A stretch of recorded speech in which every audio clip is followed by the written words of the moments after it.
environmental lawyer turned author Sam Bleicher is joining us today to talk about his brand new novel. He's joining us here on Big Blend Radio's Nature Connection show with his novel, The Plot to Cool the Planet. It puts global warming at the center of a gripping speculative fiction story that involves a murder mystery, a daring secret plot, and dangerous international controversy and conflict. Wow. It's out now through Newman Springs Publishing. You can get it on Amazon, all those great places. But I'd encourage you to go to Sam's website, strategicpathllc.com. So, again, strategicpathllc.com. And welcome, Sam. How are you? Fine, thank you. Good to hear from you. Oh, you too. I'm very excited about having you on the show. And I'm like, if I was going to ever read your resume, we wouldn't even get started on the book. It's an amazing work that you have done throughout your career in environmental law and standing up for our planet and even working in the government side of things. So it's really interesting that you turn around and say, hey, I'm going to go write a murder mystery fiction and put climate change right in the middle of it. Or I can say global warming, right? Yes, you can say global warming, you can say climate change, you can say climate disruption. That's the latest term that we hope will get people's attention. See, that's interesting. Yeah, because it's the disruption. Because everybody thinks about are you a disruptor in business? But now we got to look at what's happening in regards to our climate. Do you feel by writing The Plot to Cool the Planet that it helps people kind of ease in to understand things? Because sometimes movies do that and fiction helps spread the word, where sometimes people go, climate change, that's bogus, or I just want to kind of put my head in the sand. Well, a lot of people have every opportunity to put their head in the sand because there are a lot of people telling them there's nothing to worry about, which is simply not the case. Yes, one of the reasons I wrote a novel was to try to get to an audience that isn't going to read scientific reports.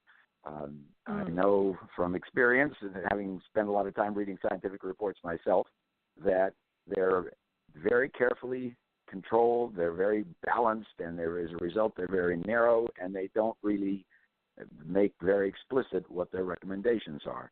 And that's what we've been suffering from for probably 2 decades now. We've had physical scientists who have been unaware of the biological impacts of climate change, or the legal and social impacts of climate change, which we can talk about.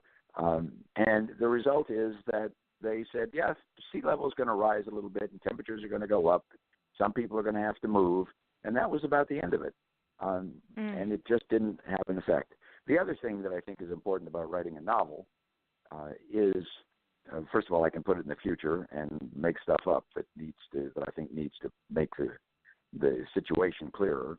The other thing is that when you read a novel, you get involved with the people and you pay attention in a way that you don't in any formal government document that just talks in the abstract. And most people's eyes glaze over when they get very far into it, as do mine sometimes.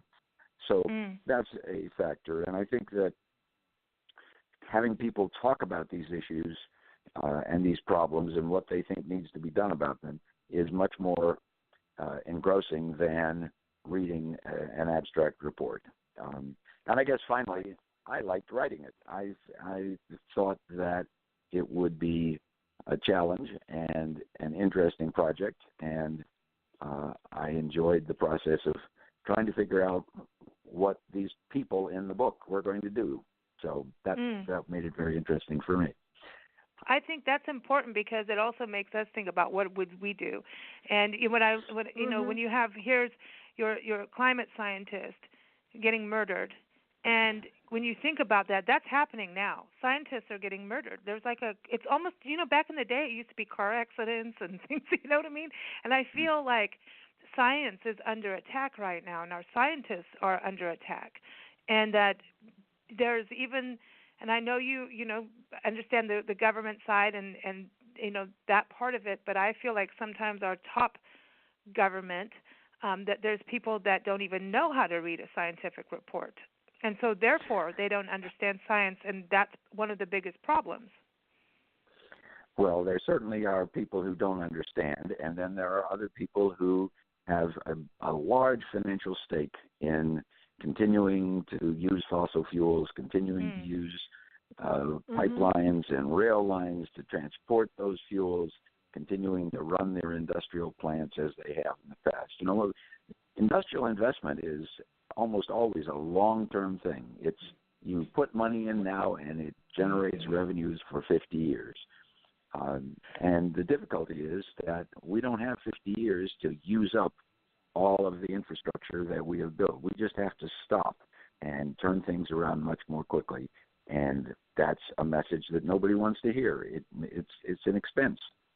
And there are a lot of people who focus mostly on the expense and not really as conscious or aware or thoughtful about what the social and economic and political international impacts really are from what seems like, what's the big deal? The climate is changing. Well, the climate has changed before and so on. But that's not the situation we're in. The climate has not, the atmosphere has not had this much carbon in it for tens of thousands of years, really for all of human existence. And humans and plants and animals all have built their worlds around these environmental and climate conditions. And when things go wrong, they go wrong for everybody. You know, I've often wondered if the stock market was such a good idea, because I feel like down at the end of the day, people are, you know, they have big investments, some small investment, but they've invested in the stock market, and then their judgment is kind of, well, is this going to be good for my stocks? Rather than go ahead. Well, yes, I mean, that's certainly a problem. The upper quarter of society, maybe the upper 10% mostly, do have significant investments and are counting on those investments to take care of themselves and their children. And they are horrified at the idea that some of these investments are just suddenly going to turn sour and leave them with reduced financial situation. And that's all true. At the same time, they aren't looking far enough down the road for their children and grandchildren to realize that the world they're going to be living in is going to be much less accommodating and friendly to humans and animals and plants, and our investment in cities and other things that they think are part of what's going to generate their revenues. It's hard to put all the pieces together and see all the impacts. Do you think this is why space travel has always been kind of a, ooh, let's go out there because, if things go bad, we'll just all move up to Mars or move over to there? And I mean, I, for one, I'm not going. I have no interest in going to outer space and living in outer space. I remember when I was growing up as a kid, there was this thing that went around our school that was like the Russians were going to get to outer space and go to the moon first. They're going to put a giant mirror up and they're going to burn the United States. Well, you may recall, or you may not, that there was actually a whole television series about people who were living in a base on the moon, and there was a nuclear war on Earth, and there wasn't really any place to go home to anymore.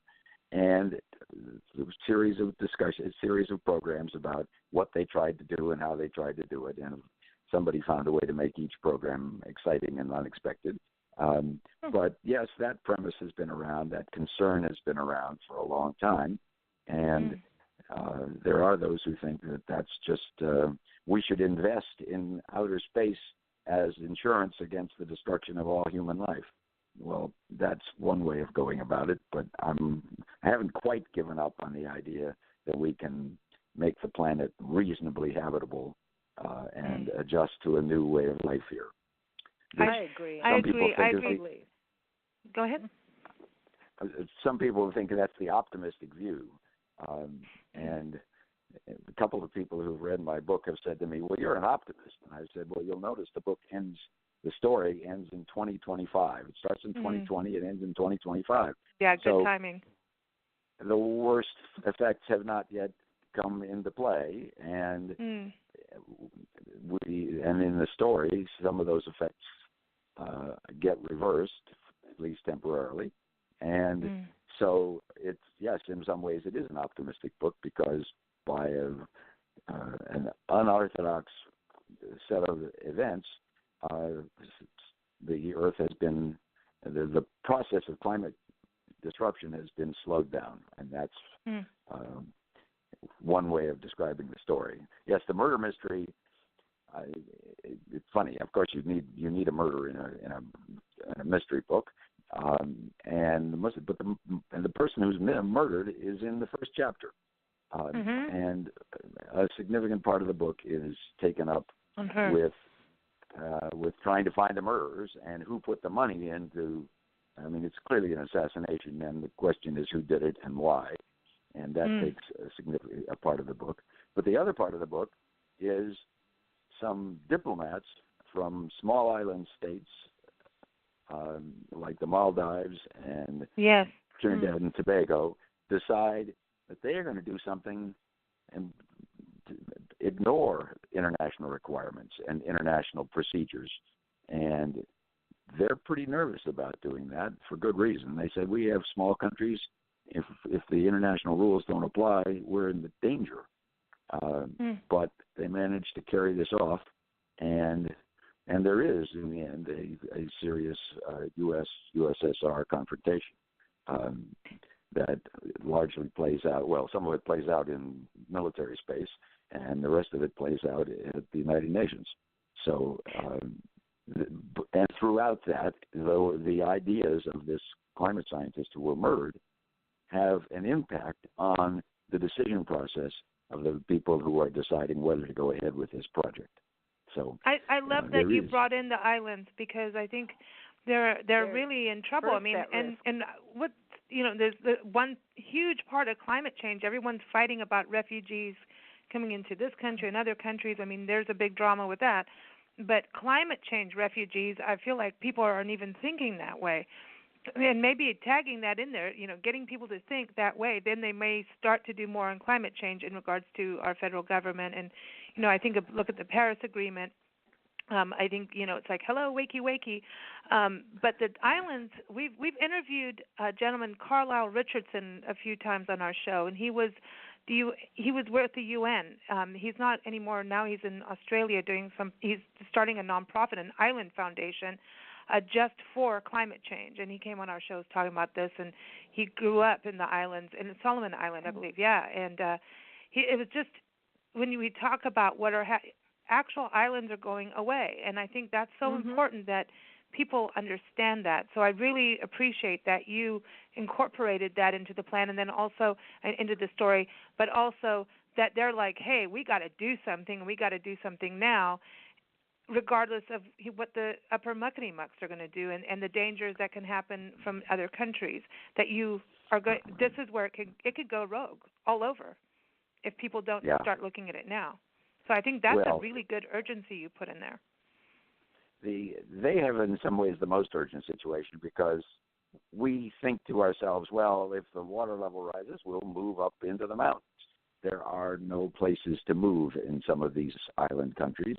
But I want to say a couple of other things. One is, in many ways, the refugees from Syria are refugees from climate change, from climate disruption. There's been a 4-year drought there. And the same thing is true of Somalia, where there's been a long-term drought. These are as a result of changes in the climate. And these relatively small numbers of refugees have caused huge political problems. And if you think about the people from island countries, most of them are living as fishermen, they're farmers, they're living a subsistence life. I hope they know how to read, but they certainly are not equipped to live in the U.S. or Europe, and the Europeans and the Americans, by and large, don't think so. So the numbers of people that are going to be displaced are not going to be readily accepted other places. I wish your former guest who's setting up an island foundation can make some headway in that regard. But the other piece of it is there are places like Bangladesh, which is a big country, but a very significant portion of their population lives right along the coast, as isn't true in the United States as well, by the way. But they are subsistence farmers and fishermen, and if water level rises and they can't farm or fish, and the fish die, which is what's another thing that's happening.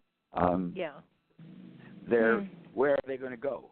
You say, well, they'll go up into the mountains. Well, there are already people in the mountains, and they're not going to be welcome anywhere around that area. It's a very highly populated area already, and so there is a serious threat of a much larger immigrant or population migration, and it is a real worry. I mean, it's something that the climate scientists were really not thinking about very much. They said, yeah, well, the temperature will rise and there'll be some biological effects and some people will have to move, and they just left it at that without realizing the consequences. Well, this is where everyone needs to work together, because everybody's a specialist in something specific. So when you look at climatologists and scientists, they're looking at the data, and then here's what's going to happen. From there, you need the person who understands, community planning and how towns are developed, and to take that up and go, uh-oh, now that means this. You know what I mean? So I think that's where I feel we have a big disconnect right now in regards to climate change. It's one of the reasons. I agree. It's one of the reasons we do, and that's partly just a historical accident. The problem was seen as a physics and climate problem about how the atmosphere works and so on. And so the UN Intergovernmental Panel on Climate Change, which is the authoritative body, was and in many ways still is dominated by people who are interested in physics and chemistry of the atmosphere, and how the weather will change as a result of warming temperatures, how much the cloud cover will change, and so on. They didn't think about questions like, it didn't immediately spring to their mind that if the ocean rises 6 feet over the next several decades, or even a few decades, depending on how bad things get, large parts of New York City are going to be drowned. Yeah. And Miami. Miami is going bye-bye. Miami is already being drowned. And we see that Houston is being drowned by rain. Oh, yeah. And those things, you can say, well, we can do things about those things. Yes, we can, but the costs are enormous, and the resources that will be required just to preserve what we already have are enormous. This means no new infrastructure, no new investment, no creative changes, no high-speed rail, no supersonic jets, because we're spending money building walls around our cities. Right? Well, that doesn't help anything. I haven't seen any wall that really helped at the end of the day.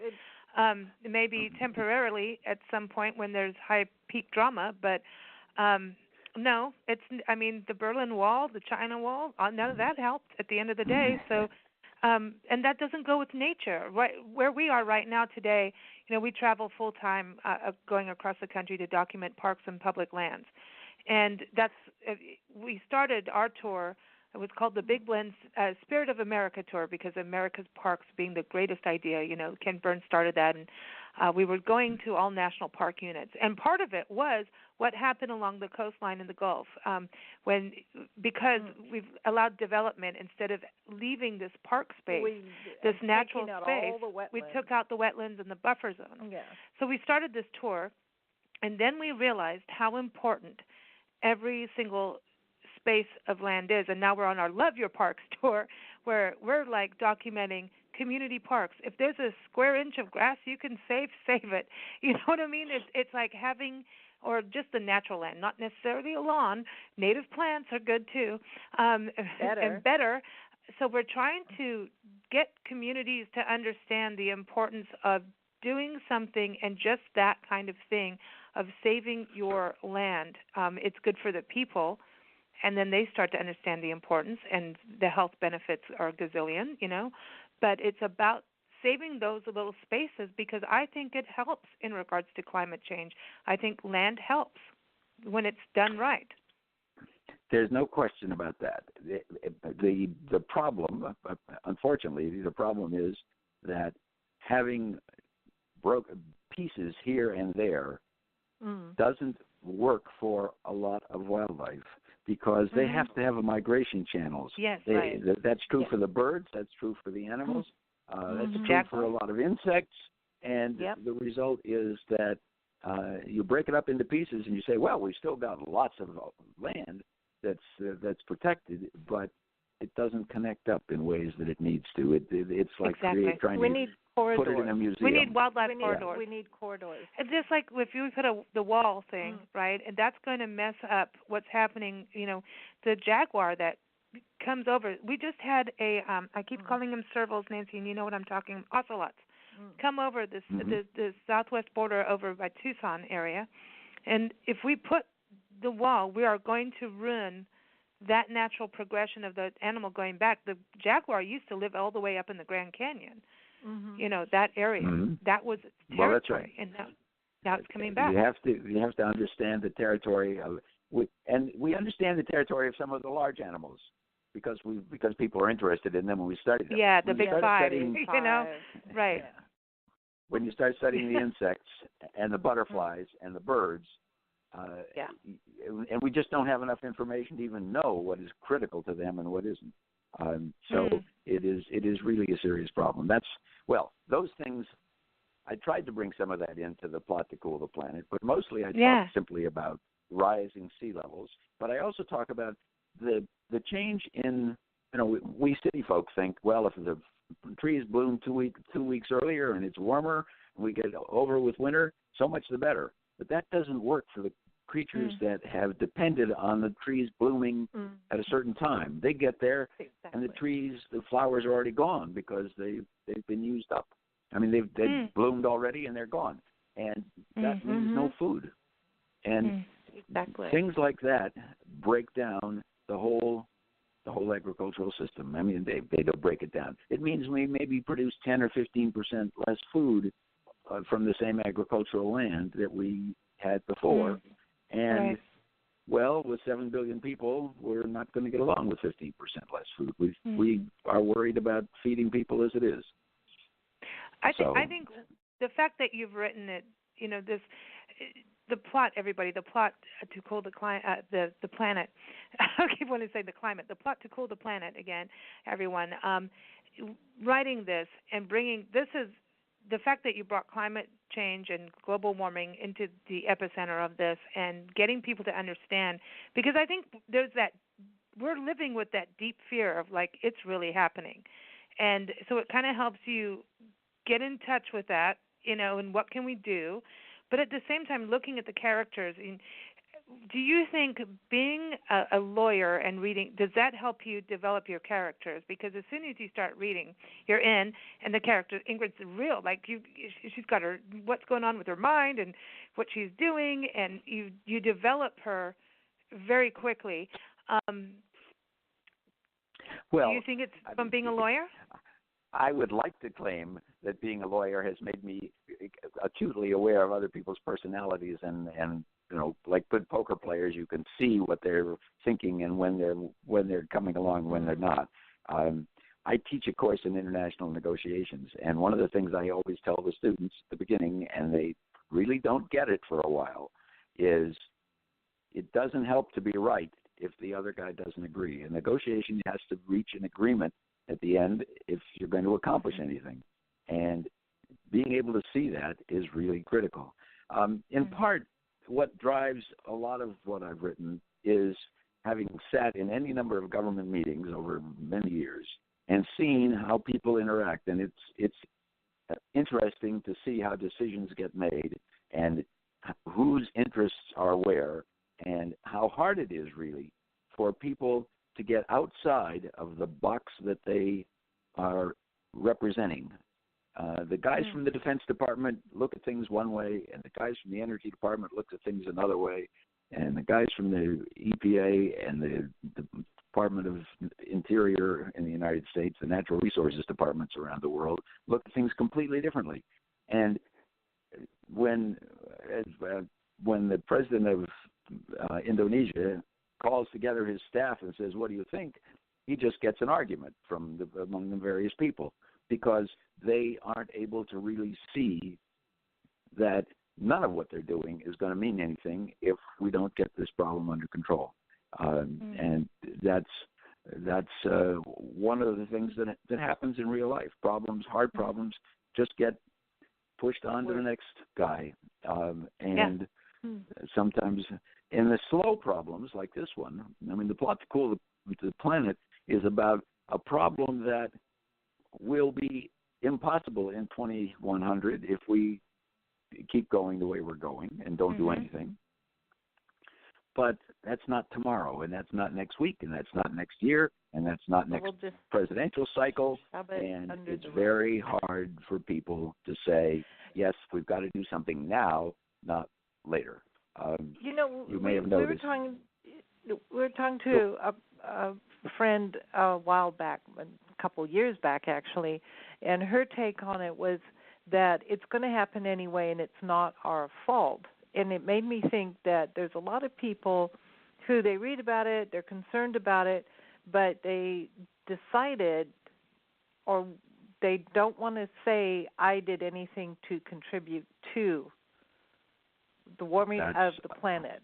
And so I think there's a guilt factor in there. It's like if you say that you believe in this, then you have to admit that you had something to do with it. And if I look at it two ways. If you can admit that, then you can do something to change it. But if you won't admit that you had something to do with it, you can't change it. And I think you said something there that I think works in both directions. If people think there's nothing that can be done, they don't want to think about it. They just stop. All right. Yeah. And a lot of people sort of look at this as inevitable. And my answer to that is, I don't care who's at fault. I have no interest in establishing fault. Exactly. Suppose your GPS tells you to go over a bridge that's in front of you, and when you're getting close, you begin to realize that maybe the bridge has fallen down. All right? It's not anybody's fault, but if you don't stop the car, you're making a big mistake. All right? Yeah. Without regard to whose fault it is. A lot of people in the energy industry have thought that they were doing wonderful things for society, and that was them. And in some ways they were. I mean, we've lived quite well. We're living quite well, but we can't go on this way. It's not a sustainable situation, and those are things that have to be brought to people's attention without saying, you people are all evil. It isn't about you people all being evil. It's about we have a problem that we only know a couple of solutions for, and we know several pieces, and we've got to do them all if we're going to minimize the damage. And there's going to be damage already. There's already some damage. I mean, look at what's happened to the flooding in the Midwest and the damage in Houston and Miami over the last few years. This is climate disruption, and it's going to get worse. And that's the part that people say this is the new normal. One of my objections to that is, no, there's no new normal. It's just going to get a little worse and a little worse and a little worse every year. And then one day, it's going to be gross. So do you want the plot to cool the planet to be translated into different languages and in different markets around the world, so that people get that message even further?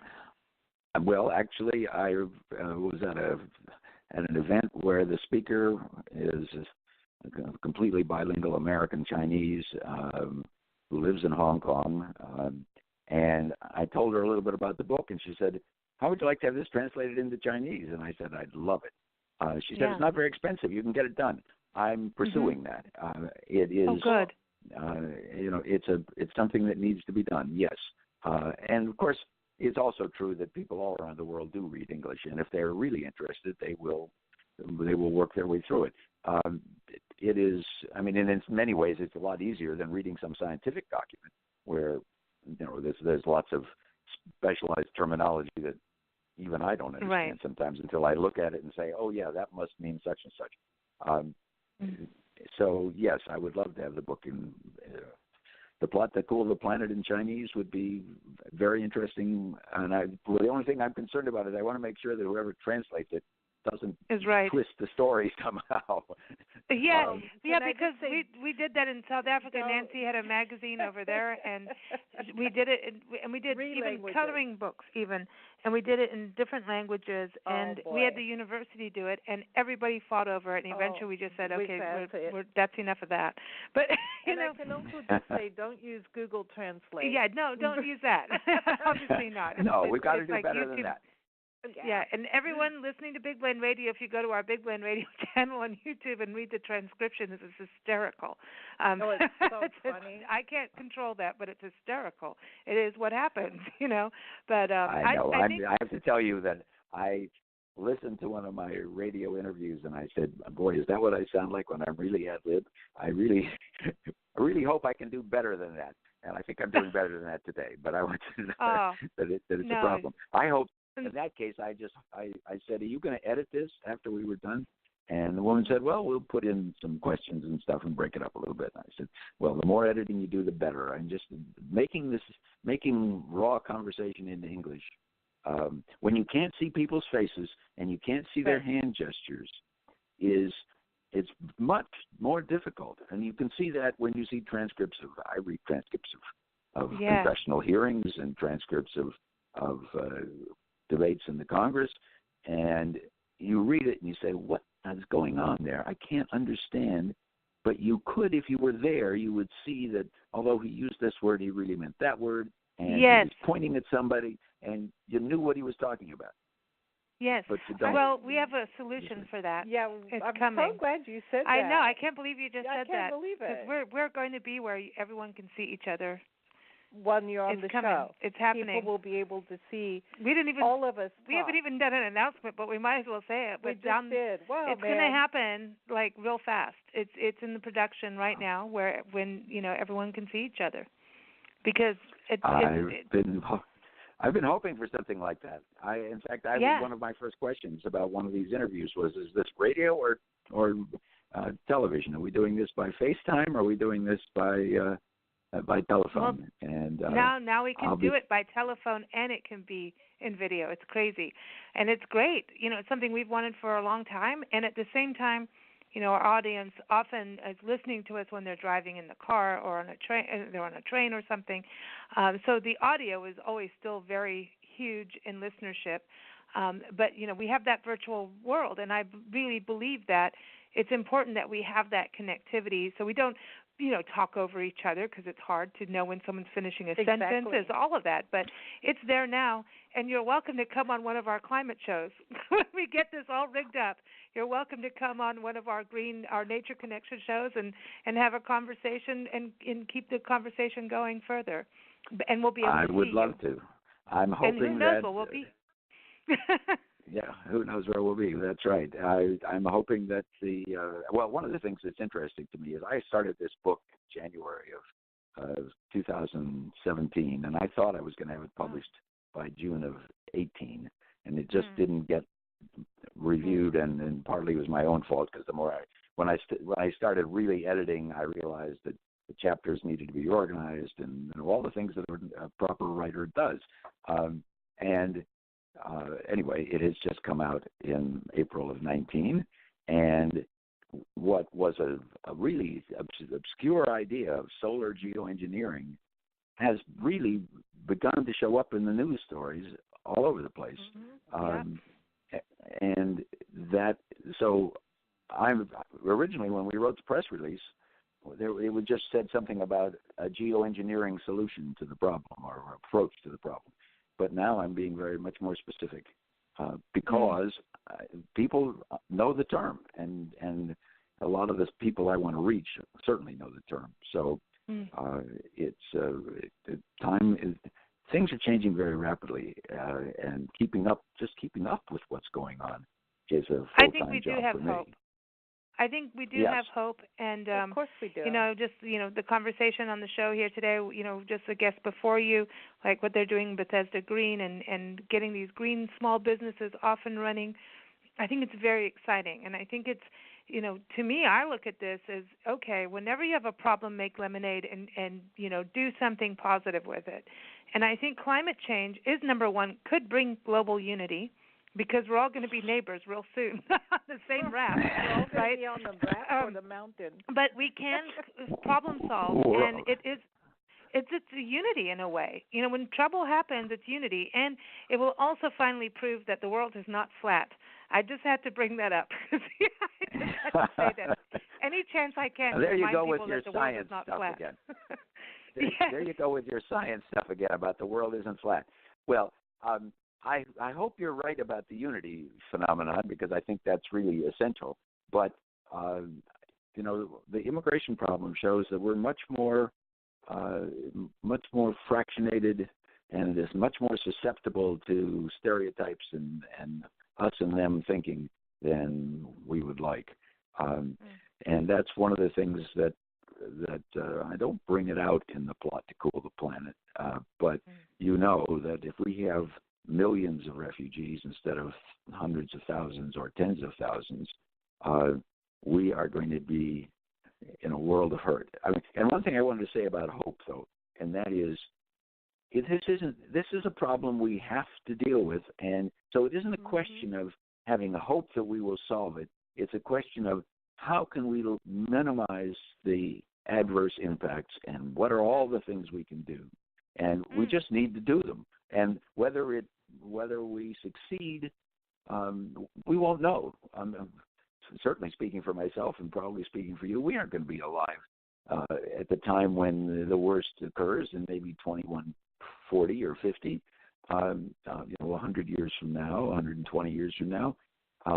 That's one of the problems, by the way. The original reports were written at a time when 2100 was 110 years away.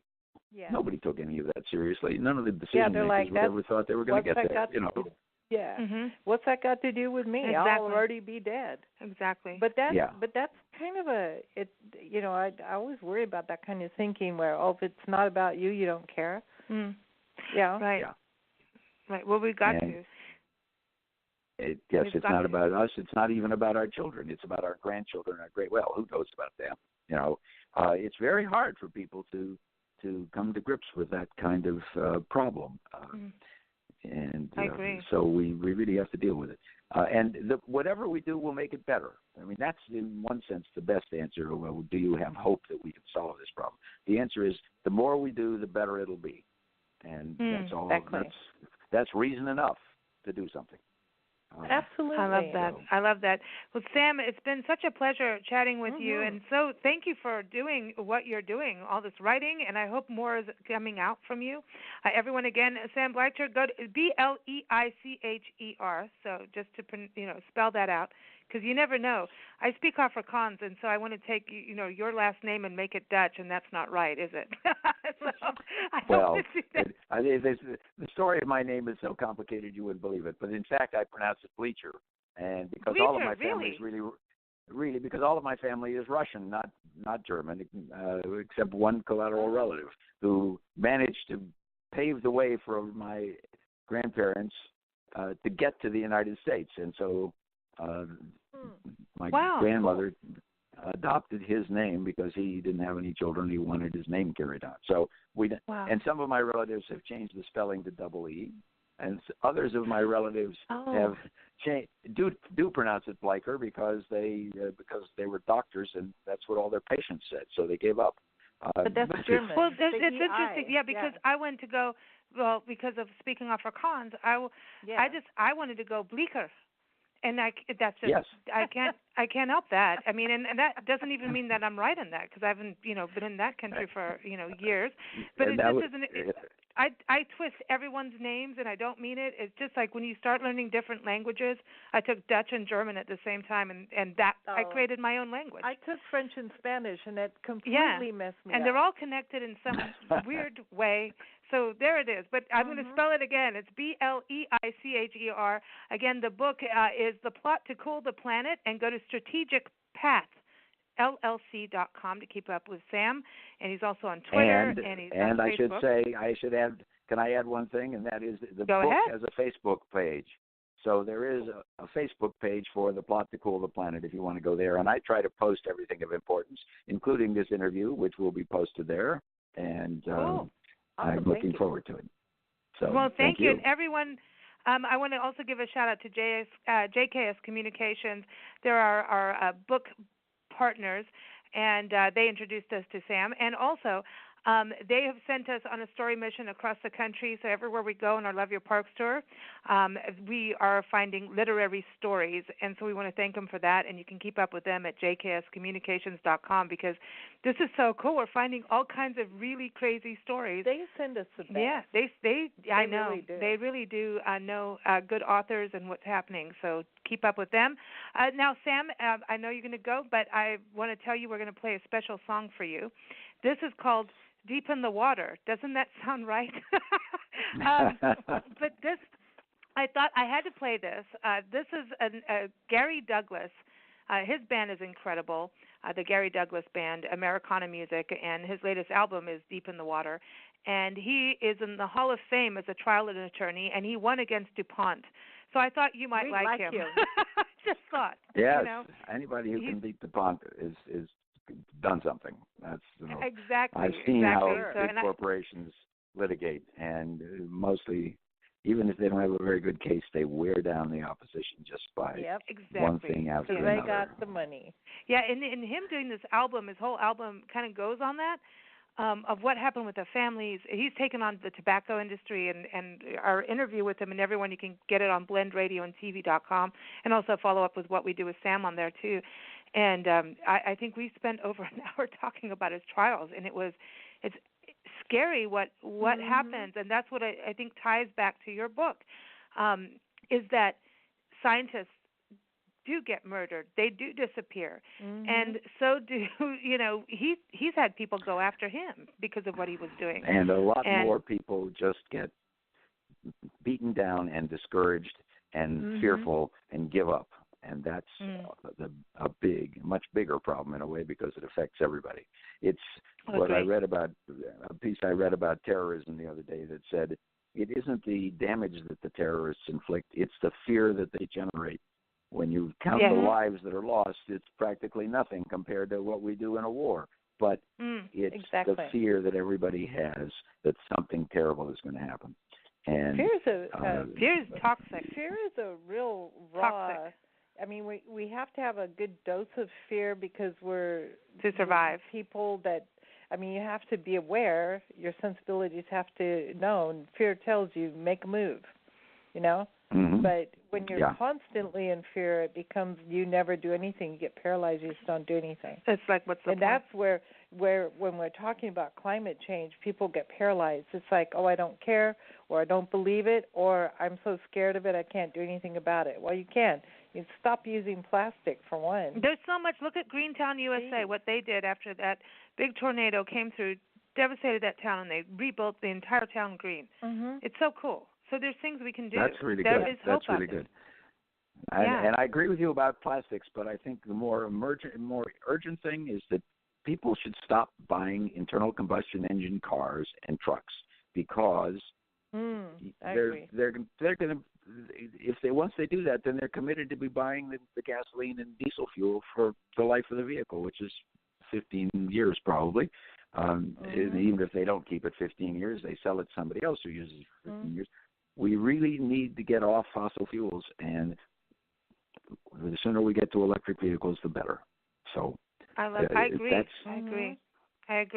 So, thank you so much for joining us, Sam, and we're going to play your song. Everyone, here it is, Deep in the Water. You take care, keep writing, and stay in touch, okay? Thank you. I will. All right. Cool.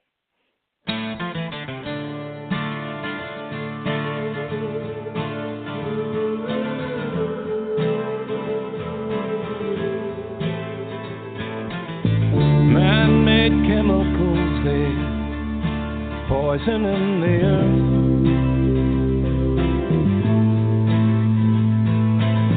Chemists move molecules around like we move furniture.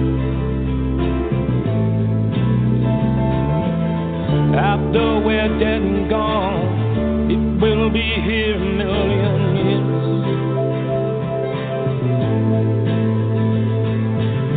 We'll all be dead and gone, cried a billion tears. Those tears are flowing deep in water, deep in water, flowing deep in water, flowing deep in water. Yeah, devil with your suit and tie, know your wicked little game. That farm man you sold your life to, with his blood you signed with his name. Filled his lawn with toxic waste, black foam bubbled from his streams. Killed off all his livestock and you killed off all his dreams. Those dreams all drowning deep in water, drowning deep in water. I said now, brothers and sisters, sons and daughters, the truth is lying deep in the water.